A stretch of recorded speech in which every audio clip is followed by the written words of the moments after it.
Yes, indeed. Welcome into the we guess season finale for season number 3 of Rip N Riff. Over there is at Mr. Jared Moore. I am at Pucking Thoughts, Adam Bernard. We got a full smorgasbord of different sports and packs and games we're going to be playing today as we head into the hiatus before football season starts to kick off. Jared, how are we doing today? And it's funny you mentioned season 3. Season 3 is right around when The Simpsons actually started getting good.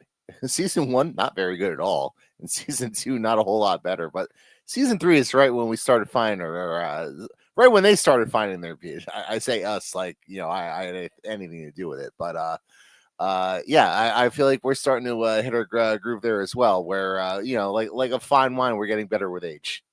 And that's like the first 2 seasons of The Simpsons. Homer was kind of like more of the moral compass for the family, and then he kind of transitioned. Yeah, exactly. So funny how that, coincidentally that changed, and then the show takes off. Yeah, there's a lot of weird things about Simpsons season 1, and like I it's funny. If I actually had the time, I'd be like, we should do a Simpsons rewatch podcast and just like watch an episode and just comment about everything weird about it. But there's a lot of weird stuff in that first season of The Simpsons. Yeah, and that's why when like the purists like 1 to 11, it's like, do you really mean 1 to 11 or 1 to 10? Don't you really mean like 3? Like let's be real here. If we're gonna like totally like cut off 2/3 of the franchise, let's at least have an accurate starting point. But that's neither here nor there. We're here to rip cards today. We're gonna go across the board. I'm excited for a couple of things we got here. Let's get the pack rip lineup going. So you'll see there, I've got, I brought a blaster box of some 2024-25 Upper Deck Extended Series. Not a ton on the rookies in the Extended Series, but the, inserts and sets and all that stuff will be, there's a lot of possibilities there. I wouldn't mind a Will Smith rookie, though. Looking forward to year 2 for him and Mac Celebrini and their bromance. And, of course, got to do some baseball here as we head into the last weekend before the All-Star break. Also, you got MLB draft and MLB trade deadline going on as well. You see some of the rookies there, Jackson Holliday, who I believe has a brother that's draft eligible this year, Pete Crow Armstrong, Jackson Merrill. And then I will play a game with those last 3 Wimbledon packs I have, or Topps Chrome tennis packs of will Adam pull somebody still active at Wimbledon? We'll see. It's very possible. Probably not. And then, Jared, you have an intriguing thing that we'll do later on. Just to touch on the Wimbledon thing real quick. Yeah, it's really going to be tough for us to pull someone as active, seeing as the women's final is set and the I guess the men's final is going to be set as well today because the semis are going on right now. I got from my perusing on eBay, found this box of football gems of the game, which gives you 1 CGC graded trading card and 3 random packs. And they make a bunch of these for different sports. Like they make them for baseball and hockey and basketball. And I decided, you know what, since NFL training camp's right around the corner, let's wet the beak a little bit for football and start looking ahead to training camp a little bit. And speaking of that, of preseason and training camps and all that, you and I are firm believers that, like, yes, it's all great, but like it really preseason week 2 is kind of like where like the interest really starts to peak, because that first week is all everybody like, oh, football's back, great. Like a lot of the guys who are going to be watching those preseason games are not even going to be on our dynasty radars for like our 9th linebacker on a taxi squad situation. But get a little bit deeper in there, and now it starts to become intriguing for that.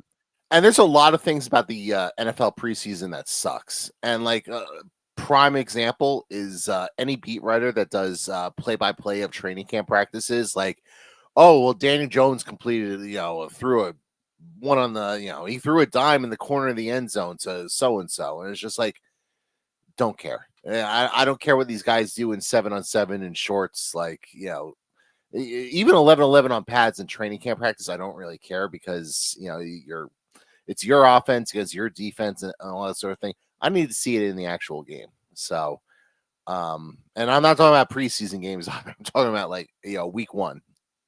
Exactly. And yeah, I do get annoyed by like the play-by-play. Like, it's like, listen, it's practice. But great. The guy threw a dime in 7-on-7. Good for him. It's a confidence builder, but like, let's see what happens when we actually get on the field and you're playing opposing defenses that are actually trying to, mess you up a little. So it'd be like NHL warm-ups, like tweeting, "Oh, so and so scored a goal during NHL warm-ups." It's like, yeah, him and everybody else, because there's 87 pucks on the ice and they're all firing it at the net. And by the way, there's nobody standing in the net at that point because the goalie's off like stretching somewhere else. All right, so we did the pack ripping lineup. Why don't we? Well, let's get to some. You want to get to some baseball cards here? Yeah, let's get right to it. All right. So what do we trade going into the trade deadline here? Been it's not been as good for the Yankees as of late as it's been prior to earlier in the season here. How do we feel overall AL East going into the break? I mean, I know Cashman said they're going to be active making moves. I'll believe it when I see it because they're going to make some moves and whatnot. And like they got a lot of needs they need to address, but there's also a lot of stuff like the third baseman after DFAing DJ LeMahieu the other day, and I will say that their win last night against the Mariners to come back from being no hit the first 7 innings, you're down 5-0, you come all the way back. It's aided a little bit by the fact that Munoz was tipping his pitches, and the Yankees were very not subtle about the fact they picked up on it when there's a guy at second base. I think it was Cody Bellinger on the Austin Wells tying base hit, and usually these guys are very subtle when they pick up on pitches, and no, Cody Bellinger was like. So it's like, yeah, when he's, like the wacky inflatable arm waving tube man. Yeah, I guess that means the guy's throwing a slider. So, but yeah, that was the type of win last night that you hope kind of catapults them onto a pretty good second half run. And that's the thing. I know like there's about to be a break coming up, but you'd rather go into a break with good vibes than just what's been going on lately. So yeah, a nice weekend series here would be big for them. We start off with speaking of the AL East, we got a Ricky Tideman rated prospect card there. Interesting mix in this pack here, this 2023 Donruss. Here's the fireworks guy himself, Vince Coleman. A good looking card there. This one, shout out Mad Dog, Whitey Ford. Okay. Do you think he could probably like spew out his like career stats like off the top of his head, like without even like just like if you prompted him on the street, just welcome by. That's not just that, he would cite all the black type on his name on the baseball reference page. Dog wouldn't know what baseball reference is, but he knows enough to know like, all right, the black type means you led the league in certain years, and I'm sure there's plenty of it with a legend like Whitey Ford on his baseball which I'm going to pull up right now.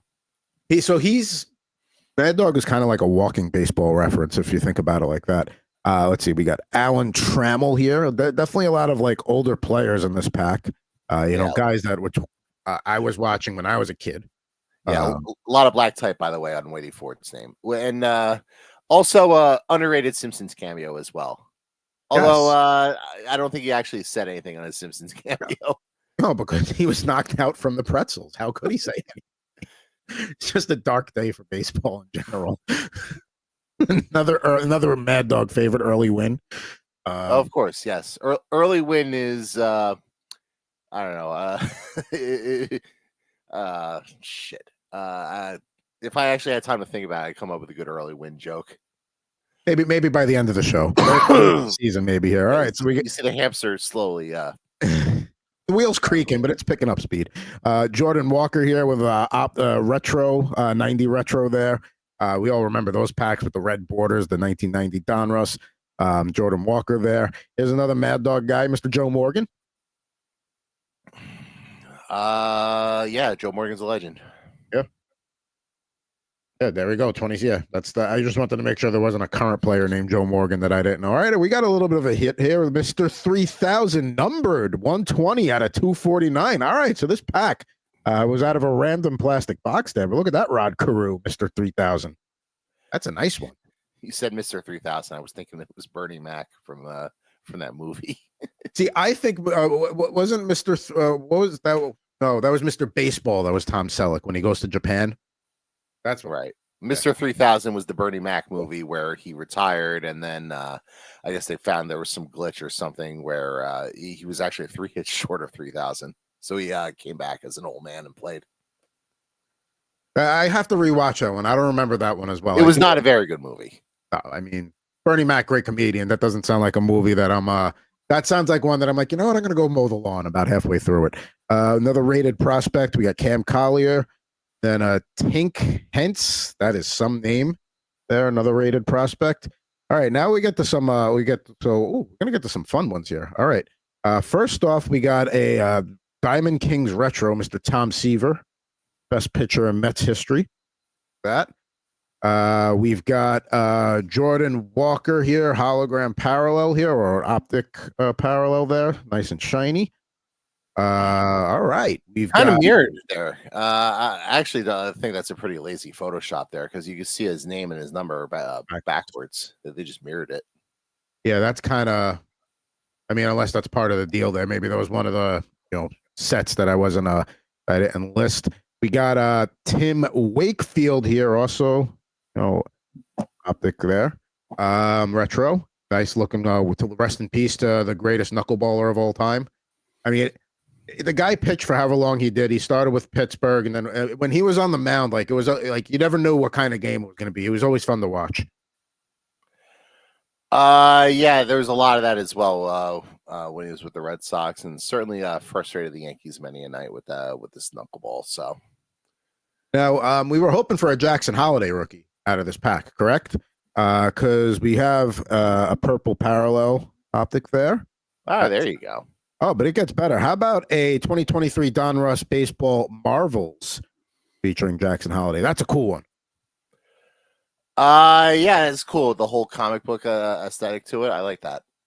I've got some candidates here for hit of the day, pull of the day early out of the way. So like I said, this was a random pack I pulled out of like one of these giant Tupperware boxes that are just filled with random, packs that have been thrown in. That was one of the better packs I think we've pulled here baseball wise in a while. Very happy with that. Very nice. Very nice. Let's see here. So we're gonna put these off to the side for a minute. Not gonna get them anywhere. Now I think it's time to do a little hockey here. What do you say? Sure, why not? It goes well with the Dave Andrewchuk Pog. That's it. That's my new like camera centering like thing. Like that's a guy. People talk about Ray Bork getting one at the end of his career. He was another guy. He had to go to Tampa to do that. He was on that 04 team when he finally got to lift the cup. But had a very long career, and good for him. All right. We're going to do some hockey here. Let's start things off. Let's see here. First and foremost, we got James Van Riemsdyk, Columbus Blue Jackets. I believe he went somewhere else in free agency this year. I could be wrong. He signed with Detroit. Yes, that's part of the Iser plan. Apparently, is let's sign a 37-year-old James Van Riemsdyk to a 1-year deal. I mean, when you look at that Red Wings roster, if you rewound about 5 years, playoff team, sure. John Gibson, now in net for them. Not so much anymore. When are we going to have the conversation that Steve Yzerman doesn't know what the hell he's doing? It's starting to become more of a thing now. Like at this point, if Detroit doesn't even I'll say this: all Detroit needs to do to have a decent season, just be in the playoff mix to the end. The wild card picture is going to be pretty tough this year for two teams to get in. Just be in the mix to the last week of the season. But at some point, you're wasting Dylan Larkin. Maybe Sebastian Casa is going to be the guy to take over the crease at some point from John Gibson. I don't know. But they're if you talk about mid teams in the league, they're the poster child for it. They very much so. And they're also the poster child for why you should never hire your own franchise legends as in key decision-making roles because you're Detroit Red Wings. You can't fire Steve Yzerman. Well, they may have to at some point because at some point, the Red Wings, they're one of the crown jewel franchises of the league. Eventually, they're not going to. So that was a team that went to the playoffs for 20-something straight seasons, and now they've missed the playoffs for how many straight seasons? So that eventually will come to roost. Well, at least they're consistent when they go in these streaks. Yeah, exactly. It's you're either on or off. There's no in between. We got Patrick Laine here. That's like a smart take a chance on a guy that maybe has a little bit left in the tank. And Montreal knows, okay, he's a third liner at this stage in the career. You play him on the power play, and it's working out at least for a little while he's healthy. Yeah, I mean, my issue with Patrick Laine is very much a one-dimensional forward, and if he's not scoring goals, he's not very useful. Yeah, but I mean, at this point, you know that now about him. There's not the expectations of being a former top 3 pick. So, and now now it's a little more reasonable for him to kind of just be what we'll Well, say. it'll be a little more reasonable next year when like he signs somewhere for like $2.5 million instead of 7.8. And that's the thing that kills you with Patrick Line is $7.8 million. Yeah, that's a little bit pricey there. We got Ilya Samsonov from the Vegas Golden Knights. Alex Nedeljkovic pictured with the Pittsburgh Penguins. Now we're going to be the backup goalie and mentor to Yaroslav Askarov. Yeah, the quietly underrated move by the Sharks there, picking him up. I thought that was a solid move. Because that's the thing. You want to play Askarov. You want to trot him out there, but you need to have somebody good enough that if he goes into a little bit of a funk, okay, we can throw Nedeljkovic out there for 3 games or whatever, just to let Askarov get himself back going. I thought they would make a run at Jake Allen, but apparently he was never leaving Jersey. So yeah, there as long as they made some move like that, and then also they trade Henry Thrun for Ryan Reeves. I didn't like that trade. That's one of those classic. Like, I'm not really sure what Greer's doing. Like, not that Henry Thrun's like the be all end all, but like useful young defenseman. Why are you trading for a 38-year-old face puncher? I'll tell you why, because you can have a lot of guys like Celebrini, Misa, Smith, who's not a big guy in the lineup. Maybe you want somebody there to just have teams think twice about taking liberties with them. Thrun is a solid, like, lower pairing defenseman, but he was like an odd man out in what their plans were going to be this year. So I think they did him a little bit of a favor by sending him to Toronto, where he's also going to be like a 7th defenseman, but he'll get his chances there for sure. Because they want to play, they want to play Shakir. They want to play, maybe Sam Dickinson gets a chance to come up this year. It's always that possibility too. So we got Fedor Svechkov reflections here with the Nashville Predators. A nice looking card there. Let's see here. This is an interesting little different Leon Draisaitl one here, pictured in his All-Star jersey. Yeah, it's a nice little change of pace. Which we'll see what the NHL does with the festivities in Long Island next year with the UBS Arena scheduled to host it. Here's one of your guys, Mr. Nico Hischier. Yeah, he had a career year scoring goals this year. Hopefully there's enough depth in the lineup now where they can take some of the additional responsibilities off his plate, because he just does everything for the team. So like he'll play power play, he plays penalty kill. He's out there whenever the team has a key face off they need to win. Like, he's out there late game situations trying to defend the lead, and it's like he's certainly capable of doing all that stuff, but like you want to try to take a little bit of that off his plate, so he's not literally doing everything. Exactly. It's not that you can't be a jack of all trades. We're just trying to conserve you a little bit. So, yeah, exactly. To me, that's what Chris says about Mitch Marner when the Leafs were using him on the penalty kill. It's great that you can do that, but that's not why we have you. That other people need to be handling, Right. So, yeah, he doesn't get the credit he deserves.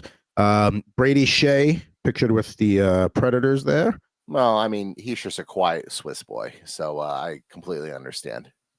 It's almost like this generation's Patrick Elias to a degree, in terms of just being unheralded and just going out there and doing his job. He's a better player than Elias, but that same, like, just unsung under the radar to a degree. Yeah, that's an interesting comp. I don't know that I agree that he's better than Elias. I mean, he plays center. Elias played a little bit of center, but was really more of a wing. But yeah, I mean, they're similar. They have a lot of similarities as players. I'm glad I just gave you something to think about. Like, later in the day, randomly, you can be like, huh, he's sure Elliott. You're going to start doing that in your head now. I like that. I like planting that seed. We got Kiefer Sherwood there with the Canucks. Let's see here. We got another all-star jersey. This one looks weird. Cale Makar in just all yellow, looking like he's a Boston Bruin almost. It's too much yellow for even the Bruins. Yeah, that's a gross jersey. I don't really care for like that mustard yellow. That's fine for like my Thursday night rec league hockey. Like you can have that look for that kind of lower level, but that's just not acceptable at an NHL level. No, it's too much yellow, too much mustard. That's honestly, I was in the marching band for a few years in high school, and our colors were black and gold, and he got us yellow uniforms because he's like, you don't want to be wearing thick ass wool polyester blend on a hot day. Those marching band uniforms. He looked like we were sponsored by Golden's Mustard. What do we got here? We got a couple of rookie ones inserts here to close the pack out, and both of them coming from Dallas Stars. First, we got Lee and Bishel here with a NHL Pros and Prospects. Good looking card there. Very nice. And then we pulled a Future Impact, or I pulled a Matvei Mishkov one in one of the first packs that I opened out of the box. Here's Logan Stankoven, now with the Carolina Hurricanes, but obviously with the Dallas Stars, they're a big part of that Rantanen trade. So 2 good packs today. I'm very happy. This is a good way to close out the season so far. Yeah, and Stankoven just signed a contract extension with the Hurricanes the other day, so he'll be there for the foreseeable future. Well, that's because, like apparently got whoever Rantanen didn't want to play there. Oh, just to go back to the Red Wings for a minute. Nikolai Ehlers didn't even take a call from them. So, like, how funny is that they put that out there publicly? I'm glad you mentioned that. Like, because nobody puts that out there publicly that like so and so like won't even take calls from the team. And so it's like the fact that somebody felt the need to put that out there just to sort of dunk on Steve Yzerman, I thought was hysterical. Like, listen, there are plenty of times where money talks. The fact that he wouldn't even take the call. That like sometimes like, all right, I'm not going to go to that team or I'm not going to take that job, but let me just go to the interview or let me see what they have to say. Right. And like, it's one thing if you're not going to take the call and it's the Utah Mammoth, the Arizona Coyotes, the Winnipeg Jets, because you don't want to go to Winnipeg even if they're competing. Like, there's reasons. Correct. The Seattle Kraken. Like, I can understand not want to do it. This is the Detroit Red Wings. This is a league where the league is so far up its own ass when it comes to original six and whatnot, and Detroit's a pillar franchise in the league in that respect. And Ehlers is like, I'm good. I don't need to talk to Steve Yzerman. In one way, it's like the coolest thing ever that he did that, and also it's a really bad indictment on Steve Yzerman. I mean, it's a little, to me, it's almost like a favor to the Red Wings in a sense that, like, hey, I got zero chance of coming there. I'm not going to waste your time. I'm not going to get your hopes up. It ain't happening. So in one instance, to me, it's like, okay, that's a good thing. Ehlers is being respectful. But another, like you said, this is one of the marquee franchises in the league. And they're just being like, nah, bro, I'd rather go live in Raleigh than play for an original six franchise. Yeah. It's crazy. All right. So here we go. Yeah, I added some random. Now, I will say this. I'd rather live in North Carolina than the Detroit suburbs. See, I don't know enough. Apparently, obviously Detroit, it's coming around. It's still Detroit, though. But once you get out into the suburbs, apparently it gets really, really nice. Yeah, the Michigan suburbs are nice, but I think I'd rather live in North Carolina. I mean, weather-wise, I think I'd rather deal with the snow than North Carolina humidity is just like you can almost grab it. It's so thick. I don't know if I want to deal. And I've been to Charlotte a couple of times for work. It's a great area. I've never been to Raleigh. No reason to go down there, but North Carolina is nice. It's a good place to live. All right, let's get to the tennis. I'm wasting enough time here. All right, you're just itching to open that football box, like we all. I am. Yeah, it's just sitting right here teasing me. All right, so let's see. I know she was alive as of a couple of days ago. Let's start with. Do we have Andreeva still alive? No, she was alive when I was producing on Sunday night. Apparently, no longer. But hey. Getting close, Erica Andreeva there. Cool looking card there. Nick Kyrgios, definitely one of the. I don't want to use the word household name in tennis, but one of the more recognizable names. Yeah, recognizable name. I don't want to say for the wrong reasons, but like he's a very vocal player, very opinionated. Certainly has had his brush of controversies over the years. So, but I like him. I think he's fine. Yeah. We got Ugo Bert. Yeah, I mean, who hasn't heard of Ugo Humbert?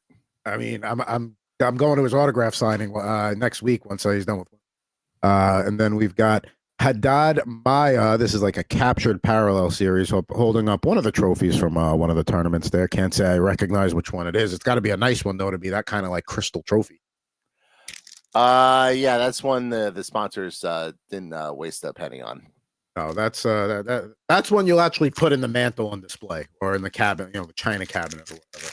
All right, so I'll also just point out this is the point of the show. I will point out that you can get away with it in certain sports of being fat and out of shape, like golf, baseball. Sports like that. You cannot get away with that in tennis. There's no fat tennis players. That's what you don't see like a Sid Fernandez-esque body on a tennis player ever. You don't see a Cecil Fielder-esque body on a tennis player ever. You're not going to see Bartolo Colon, hitting the old tennis racket. Now, to be fair, they could probably get their serve up there to like an Andy Roddick-esque level, like breaking 130 because of the power they have behind it. But once they have to return that and start volleying, not so much. Right. They'd have to survive on a lot of aces. Let's see. We have, I'm looking at the scoreboard here. Still doesn't look like we got one yet. This is Borna Koric. You know who we should have had on to do this? Bogish. That would have been a good tennis guest. Oh, yeah. He could have broke down Borna Koric.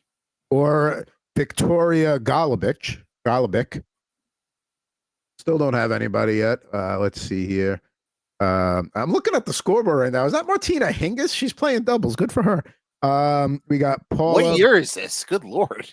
I mean, I guess in doubles is probably the way you extend your career. You only have to cover half the court. But let's see here. Paula Badosa. I mean, these are nice cards. I just wish I recognized some of the names more.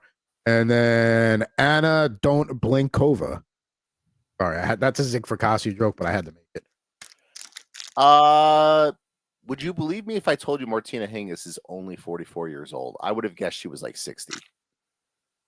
Initially, I would have been surprised by that, but a lot of these tennis players, like they start at 18, 19. Like the really good ones will get to that level. And she was one of the Swiss Miss. She was like out. I mean, she won pretty early in her career. I forget what major, but yeah. I mean, give her credit that she's still playing.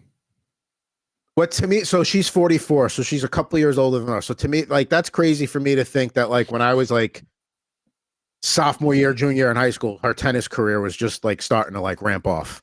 Yeah. Ramp up, I should say. All right. Last chance to pull someone still alive at Wimbledon. We've got Andrea Pellegrino here. He should be sponsored by the water company. Let's see here. We got Varvara Gracheva.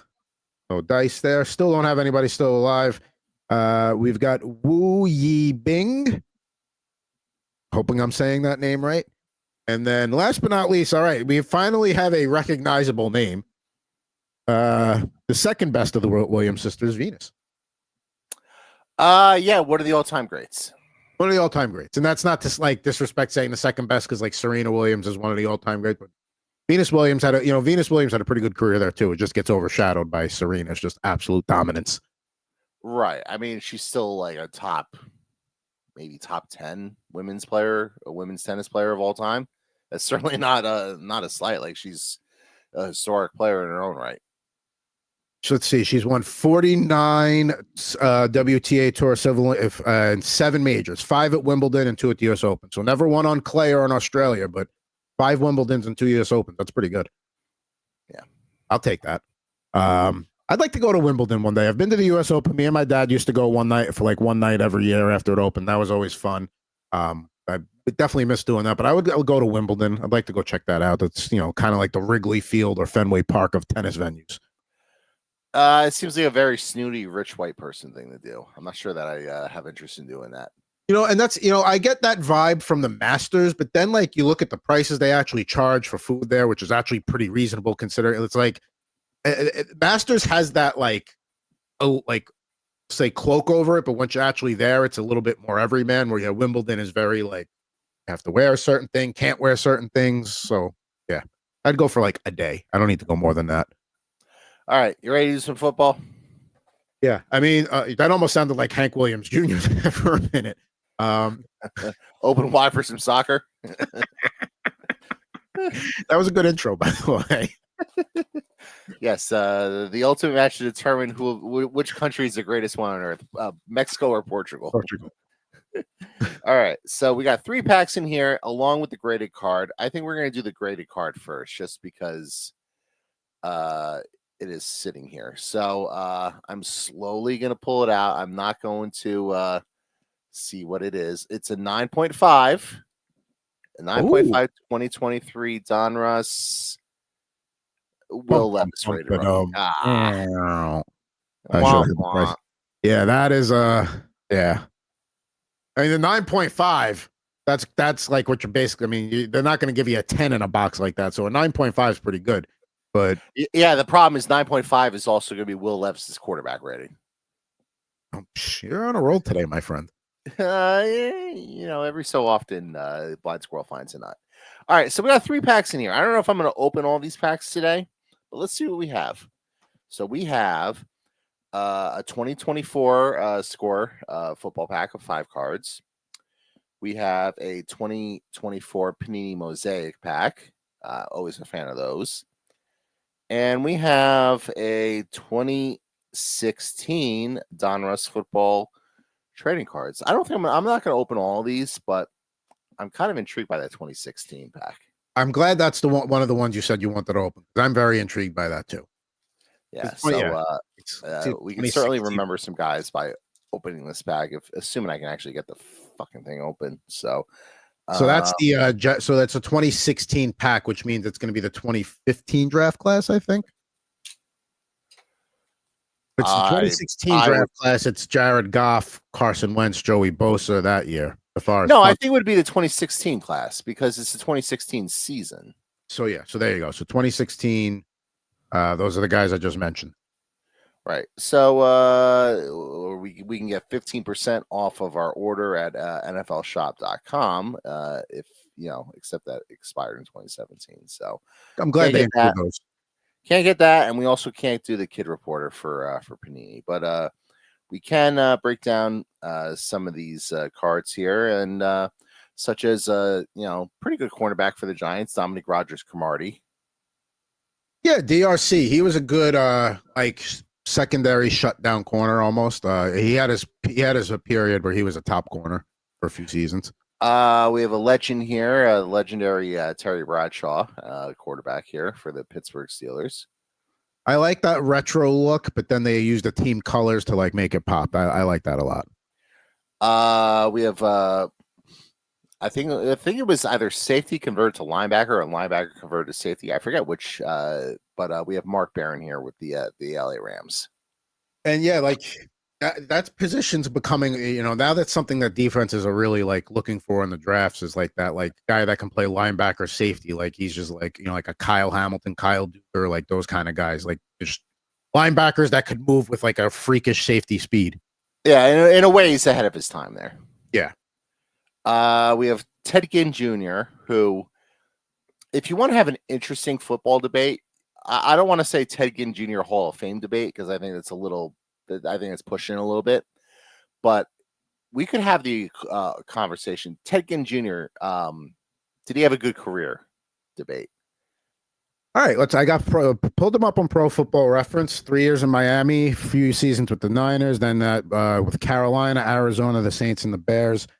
So his ceiling for receiving yards in a season was 790, and he broke the 700 barrier 1, 2, 3 other times. One was with Miami, and then the rest were with Carolina and the Saints. Yeah, he was around for 14 seasons. Right, that's the thing. You can't be a bust if you're around for 14 seasons. Also, he was a better kick returner than he was a receiver. Which I do think matters. Now, he went 9th overall, so I can understand why people are like, yeah, well, you didn't really live up to the 9th overall billing. But when you play in the league for that many years, I mean, and he wasn't a nothing as a receiver. There were a lot of years there where he had a role in the offense where he catches 50 balls a season, get his 700 yards, he'd find the end zone. I mean, he had 1 year where he had double-digit touchdowns with Carolina. So, and you talk I would say overall pretty good career. And you talk about obviously his return prowess. I mean, we'll say the first half of his career. I'm not saying he was a Devin Hester level threat, but Ginn was a guy that, late in the game, hey, why don't we just kick it out of bounds here? Don't even give that guy a chance. He had that potential. He had 4 punt returns for touchdowns, 3 over the course of his career, including 2 in one season with Miami, and then he had 1 in 1 with the Niners. So yeah, he's like the perfect 4th receiver, we'll say. That's what he is. A long-term, high-quality 4 receiver. that can bump up in the lineup when you need them to. I think yes. If we're talking about good careers, I would absolutely call that a good career. Yep. Speaking of good careers, they're a little better than good here with Larry Fitzgerald and him being in the news lately because his son just committed somewhere for That's college. right. Was it Notre Dame? I think Notre Dame got a few like son commitments. That sounds about right. Let's see. We have Notre Dame. Evan Fitzgerald. Let's see. We have Jarvis Landry with the Miami Dolphins. Pretty good receiver in his day. Not the return guy, but in terms of level of being effective, similar, maybe a little more effective as a receiver than Ted Ginn Jr. Doesn't have the longevity, but when he was a good receiver there for a few years. Yep. We have a Legends of the Fall. I want to say Legends of the Game, but the card actually says Legends of the Fall card here with Hall of Famer Kurt Warner there.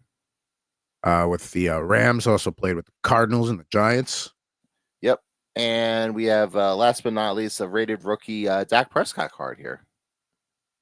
So that's actually a pretty good pack in the box, I got to say. I mean, Dak Prescott rookie, we'll certainly take that. How do we feel about Prescott with the Cowboys this year? Because, I mean, listen, we know the Eagles and the Commanders are the top two teams in that division, but can Dallas even like figure out a way to like be in the wild card hunt? Or are they just Dallas going to be very good? I mean, they're going to win some games just because if CeeDee Lamb is healthy and they have that connection there, like that's a pretty lethal connection there. They did upgrade the second receiver position there with George Pickens, even though George Pickens is a bit of a knucklehead. Like he's still a talented knucklehead. Like he can play. So they drafted some running backs to replace what was probably the league's worst rushing attack last year.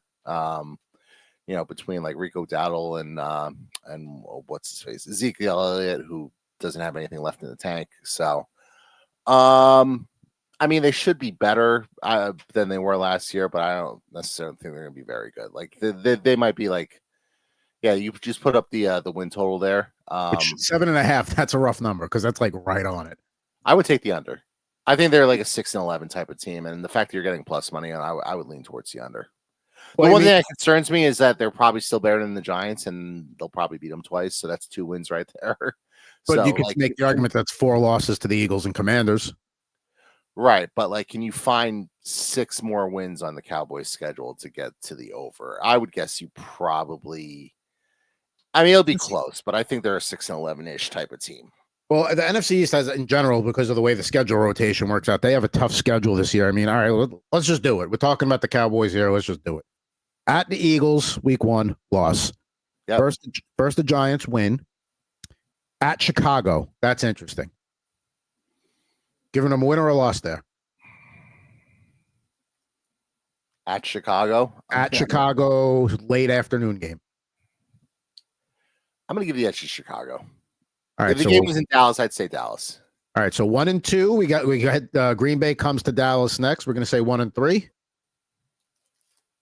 Yeah, 1 and 3. All right. At the Jets. That's a win. All right, we'll give them a win. At Carolina. I'll give them a win there. Yeah. All right, so with 3-3. 3 and 3. Versus the Commanders, a loss. 3 and 4. At Denver, loss. 3 and 5. Versus the Cardinals on Monday Night Football, right before the bye. I think Arizona's better. 3 and 6 going into the bye. That under's looking good. At Las Vegas, coming out of the bye, also on Monday. So they're back-to-back Monday Night Footballs with a bye week sandwiched in between. I'll give them the win over the Raiders. So let's say that's 4 wins. 4 and 6 versus the Eagles. 4 and 7 versus the Chiefs. 4 and 8 at the Lions. 4 and 9 versus the Vikings. Let's be generous. Let's give them that win. 5 and 9. Then they have the Chargers at home. Loss. Yeah, I'd probably say loss. 5 and 10 at Washington. 5 and 11 at the Giants. 6 and 11. So there you go. Got your under. Yeah, I think they're probably an under team. They have a few more winnable games than I would have thought, but when I don't consider you an elite team, I also don't consider you a lock to win all your winnable games. So yeah, I think if the schedule makers had been a little bit more generous, maybe they. But yeah, I agree. The under at plus money there looks like a good way to go. I did rip open the score pack, so we'll knock that out real quick because it was only 5 cards, and I'm not gonna kill myself to save it in the future. Yeah. So Trey McBride there with the Arizona Cardinals. We were just talking about them. We have some think they could steal the West this year. I don't know about that, but Nico Collins, who's the top receiver there for the Houston Texans. That's a wide open division. A score 2024 rookie card of Malik Neighbors. Pretty cool pool there. Very nice with a Giant fan. Zaire Franklin card. Very good linebacker. If you're in an IDP, get yourself some Zaire Franklin at an appropriate place in the draft. And a 2024 Michael Penix rookie card. So here pictured in his Washington Huskies uniform. So they're going to be an interesting team to watch. See how the Falcons offense, he's got the pieces there to do something, with Bijan and Drake London, maybe Kyle Pitts finally comes in. So we'll see. Falcons will be a fun team to watch. Both South divisions are kind of wide open this year. Like Tampa and Atlanta in the NFC South, Carolina with an outside chance. And then in the AFC South, Houston and Jacksonville. Those two could easily take the division. Indianapolis, who the hell knows what the quarterback play. So usually the South doesn't get a lot of love, but they'll be intriguing divisions to watch. I'm going to save that Panini Mosaic pack for the future because I'll probably buy a box of Panini Mosaics at some point. But I would say worth the investment. Listen, you would have I would have taken an 8.5 better player than Will Levis, but the packs were strong. Packs were definitely strong. The Levis is a great card but is he? Where is Will Levis now? Anyway, he's still with the Titans. He's just going to be the backup. Oh, so he's still there. It's Cam Ward's team, but listen. If I'm the Niners, there's still that sponsorship opportunity we talked about in many Rip N Riffs ago about how Levi Stadium and Levis. It's just it makes too much sense. I don't know. Do they give sponsorships to backups? I know there's that series of commercials last year with the backup quarterbacks, like where they brought out like Chase Daniel and who are some of the other backup quarterbacks they pulled out. I don't remember that one. Yeah, where they were doing like little various like home projects around the house. Like one of them was like trying to back the truck in with like the attachment on the back of it, and one of them was trying to like deal with like a hornet's nest or something. Oh, let's see. I'm trying to see if I can find it there. The progressive. So it's Josh Dobbs, Jacoby Brissett, Case Keenum, Colt McCoy. Yes. Thank you. Hey, listen. Those are good. Listen, I'm a low key Colt McCoy fan. I loved him in college, and like he's like to me like the perfect backup off the bench because he's got that like spark mentality. He might be like 5'8", 170 pounds, but he gets the team going. Does he? Yeah, I guess he does. And plus, Colt McCoy is like a quarterback name. That's like out of Varsity Blues almost. Let's see here. So we've ripped all the football packs for today, and the hockey and the baseball. Did a little tennis. I figure, figure 5 time. Let's go. Let's just make it nice and round. Let's do a little basketball today. Jared's got 5 guesses to figure out who's in the box. We'll see if we are able to take it out. And with that, your first question about this NBA player.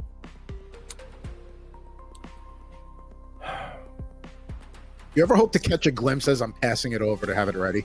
No, I wasn't even looking for it. This is kind of a weird evergreen milquetoast-esque question, but has this player been in the news recently? Not that I'm aware of. Okay. You just do a quick Google News search to make sure there's nothing I've missed recently. No, not really. All right, good enough. Let's see. Is this player an NBA champion? Yes. One time.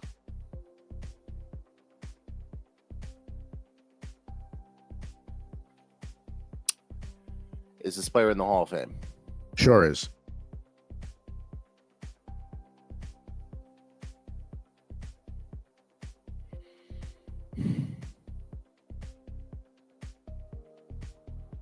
I have a lean for this, so Did this player win his championship with the San Antonio Spurs? He did not win his championship with the San Antonio Spurs. He won it with. I say it. You can't tell me who he won with. You're giving it. So he did not win it with the Spurs. All right. And one more question.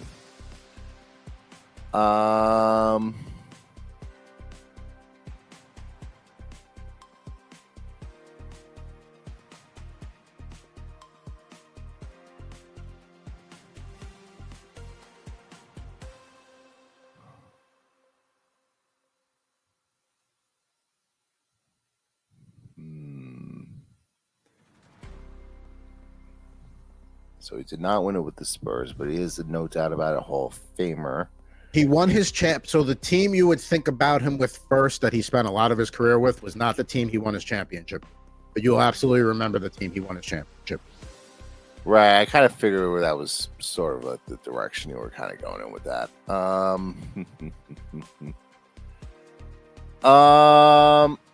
I think I have an idea who this is. Did this player win an MVP? Did he win an MVP? He did one-time league MVP and also was an all-star MVP at one point. Is it Kevin Garnett? Look at you. You know how to close a season, my friend. Good there job. We go. There we go. All right. I got to be honest. That is a great job. Ding, ding, ding. There we go. Kevin Garnett. So what was the thing I said about the championship got you in that? So who are you thinking at Spurs? I thought it was going to be David Robinson. That's right. He only did get the one championship before he retired. Yeah, he was on. No, actually, you know what? Was he on the 03 team? That I don't remember. He might have gotten two. I don't know. He was definitely on the 99 team. Yeah, that was a team that beat the Knicks. Yeah. Two-time NBA champ. So yes, was on that 03 team.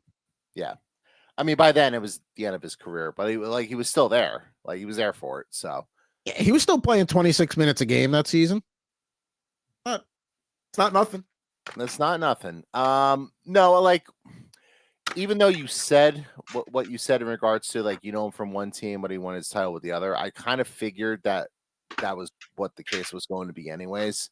So you're just thinking of like random like one-time NBA champions who moved from one team to another, and Kevin Garnett was the first name that popped to mind because obviously with the Timberwolves for a long time, and then he got traded to the Celtics and won a championship there.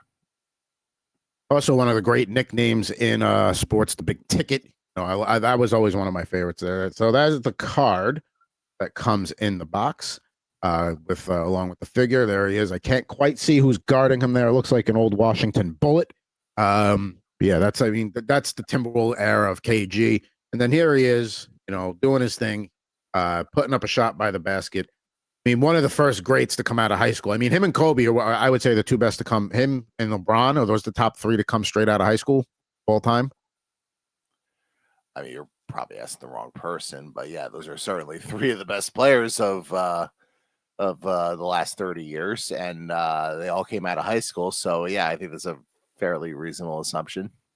Let's see. Somebody has had to do this list at some point here. I would say off the top of my head, those are probably three good ones to start with. I mean, did Moses Malone come straight out of high school as well? I feel like he did, and he'd also be on that list. But I mean, if we're talking about a Mount Rushmore, that would be the fourth. Moses, because yeah, he might have been like the first big one. Let's see. Moses Malone.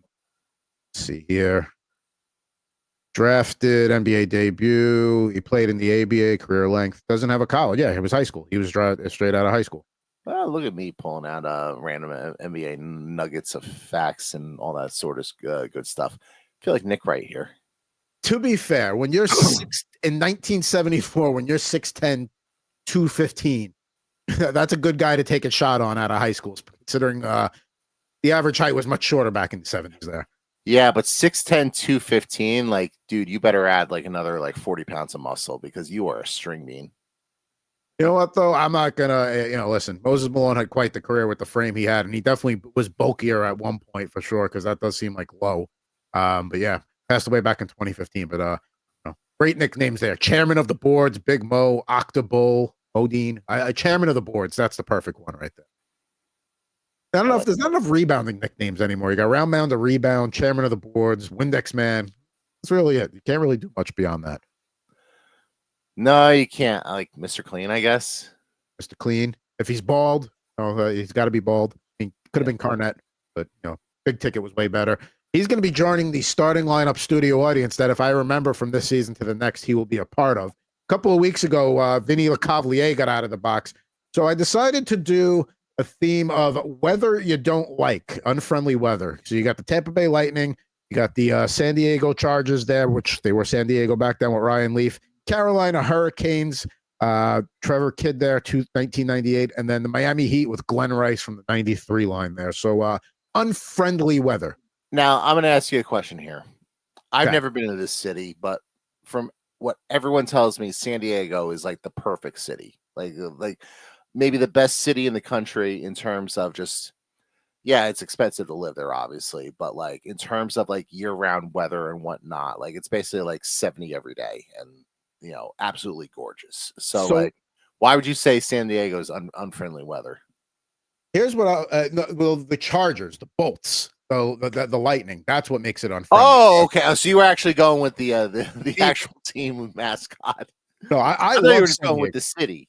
No. I love San Diego. It is, like you said, you described it, like it's basically cloudy till 10 o'clock in the morning, where it stays like in the 60s or whatever, and the sun breaks through the clouds, and then it's high 70s, low 80s, nice sun. Not a lot you're right by the water. I mean, obviously there's the big naval base there and all that sort of stuff, but like it just, there's a lot worse cities to live in America than San Diego, California.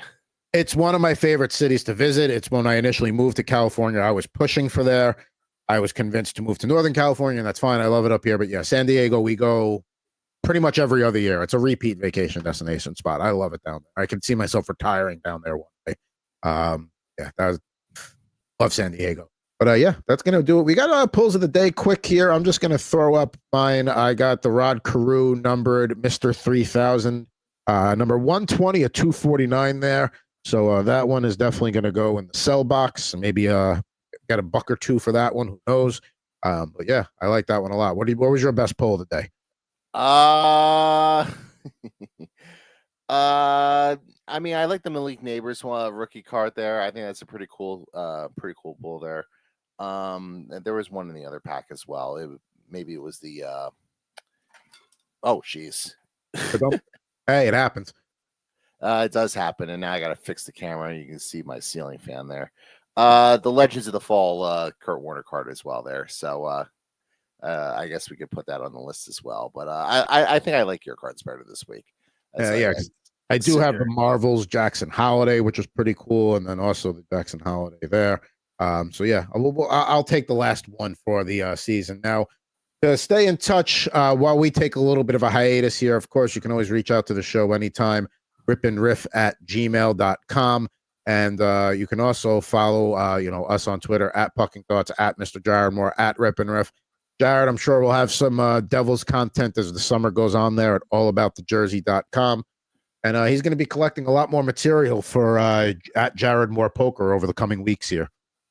I'll play a whole bunch of more hands poorly. So we'll definitely add some new content to the mix. The top-notch production values, even if the hand playing is less than ideal. Not going to find better production values anywhere else on the internet for poker content. And of course, Total Hockey Now will be still going. We'll be doing our weekly mock drafts, and we'll look at a future per week there. That'll keep going throughout the summer, usually on Thursdays with myself at FuzzyChris91 and at Ant Rivera 86. But that's going to do it for that does it for this season. Does it for season 3. Mr. Jared Moore, it's been fun. We're going to come back. Plenty of fantasy football talk in mid to late August here, and be right in the throes of football season and have a lot more fun. And we look forward to that. But in the meantime, we'll post some stuff online in return, but appreciate you watching. But for at Mr. Jared Moore, I'm at Pucking Thoughts Adam Bernard. Back with you in August with all new episodes of Rip N Riff here on the Rip N Riff YouTube channel.